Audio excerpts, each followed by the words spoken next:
Okay, 6.12 linear partial fractions. It says let f of x equal p of x divided by q of x be a rational function where p of x and q of x are polynomials. If the degree of the numerator is smaller than the degree of the denominator, we call this a proper rational function. Then we are able to use partial fraction decomposition in order to integrate this rational function easier. So partial fraction decomposition states that every rational function, p of x over q of x, can be written as a sum of other fractions. Okay. Most important here is that q of x, that denominator, can be factored into n non-repeating linear factors. So these are all the factors here. It says, therefore, using the process of partial fractions and with q of x having n non-repeating linear factors, we can then write p of x over q of x as the following. Okay, we can say that this is a1 over a1x plus b1 plus a2 over a2x plus b2 plus a3 over a3x plus b3 plus an over anx plus bn. So notice that each of these, let me erase this, each of these factors is representing one denominator of these new fractions. Okay. So, for example, let's look at number 1. So on number 1, what's nice about our denominator, our q of x, is that it's already factored for us. So when we write our factors, we're going to decompose this into two partial fractions. So for example, we can say that this is 1 over x minus 1 times x plus 2, which is equal to a over x minus 1 plus b over x plus 2, where a and b are variables that we need to solve for in order to complete these partial fractions. Well, the first thing I want to do is get rid of the denominator, and I can do that by multiplying everything by x minus 1 and x plus 2. When I do that, I am left with 1 is equal to a times x plus 2 plus b times x minus 1. Because if I think about this, really these are canceling, x minus 1 are canceling, and then x plus 2 is canceling.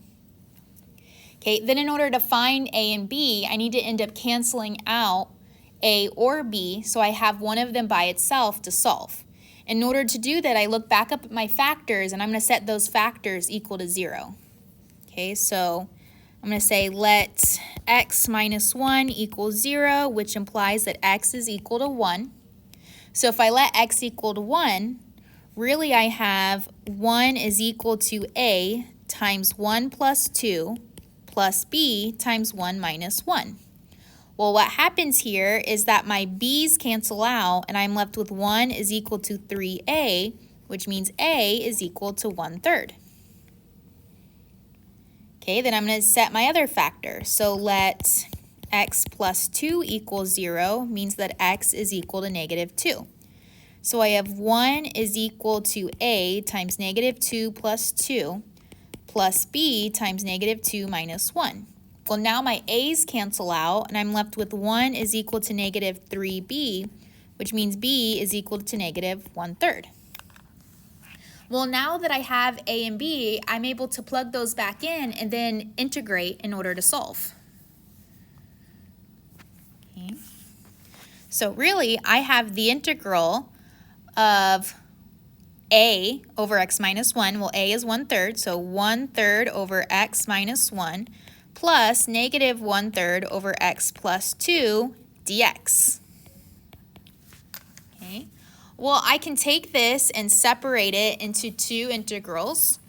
So I have 1/3 integral 1 over x minus 1 minus of course, dx, let me do that, dx minus 1/3 integral 1 over x plus 2 dx. Okay, then I can integrate each one, and I can use u substitution, but notice if I let u equal to either x minus 1 or x plus 2, I'm still going to get the derivative of 1, which is not going to change my problem. So I can go straight into saying that this is 1/3 natural log absolute value of x minus 1 minus 1/3 natural log absolute value of x plus 2 plus c, and that is my answer. Okay. Now let's look at number 2. Okay. Number 2 is just a little bit harder because if you look at our denominator here, notice it's not factored. So we have to do that extra step to actually factor it before we can do our partial fractions. So x cubed minus 3x squared minus 4x, I can take out a GCF of x. So I'm left with x squared minus 3x minus 4. And I can factor this to be x times x minus 4 times x plus 1, and these can be my new factors. Okay, now that I have all of that, I can say that 2x squared minus 7 over x times x minus 4 times x plus 1 is equal to a over x plus b over x minus 4 plus c over x plus 1. And just like I did on number 1, I'm going to multiply everything by that denominator to get rid of all my denominators. So multiply this whole thing by x times x minus 4 times x plus 1. And I'll be left with 2x squared minus 7 is equal to a times x minus 4 times x plus 1 plus b times x plus 1 plus c times x minus 4. And just like before, I'm going to take each of these factors, set them equal to 0, and plug in the number that I get in order to find one of my variables, either a, b, or c. So first, I'm going to let x equal 0. So that means I have 2 times 0 squared minus 7 is equal to a times negative 4 times 1 plus b times 0 times 1 plus c times 0 times negative 4. Well, b and c are going to end up canceling out, and I'm going to end up having negative 7 is equal to negative 4a, which means a is equal to 7/4. Okay, then I'm going to do my next one, x minus 4. So let x minus 4 equal 0, which means x is equal to 4. So I have 2 times 4 squared minus 7 is equal to a times 0 times 5 plus b times 4 times 5 plus c times 4 times 0. Well, this time a and c cancel out, and so I am left with 25 is equal to 20b, which means b is equal to 25 over 20, or 5/4. Okay, then last one, I'm going to let x plus 1 equal 0, which means x is equal to negative 1.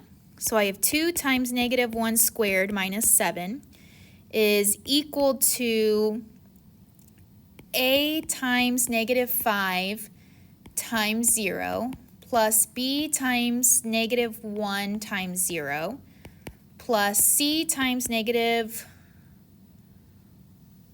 1 times negative 5. And so I end up with 5 is equal to, negative 5 is equal to 5c, which means c is equal to negative 5 divided by 5, which is negative 1. Okay, then I can plug everything back in, which means I have the integral of 7/4 x plus 5/4 x minus 4 plus negative 1 over x plus 1 dx, which I can separate into individual integrals. And so I have 7/4 integral of 1 over x dx plus 5/4 integrals of 1 over x minus 4 dx minus the integral of 1 over x plus 1 dx, which I can integrate this to be 7/4 natural log absolute value of x plus 5/4 natural log absolute value of x minus 4 minus natural log of absolute value of x plus 1 plus c. And that is my answer.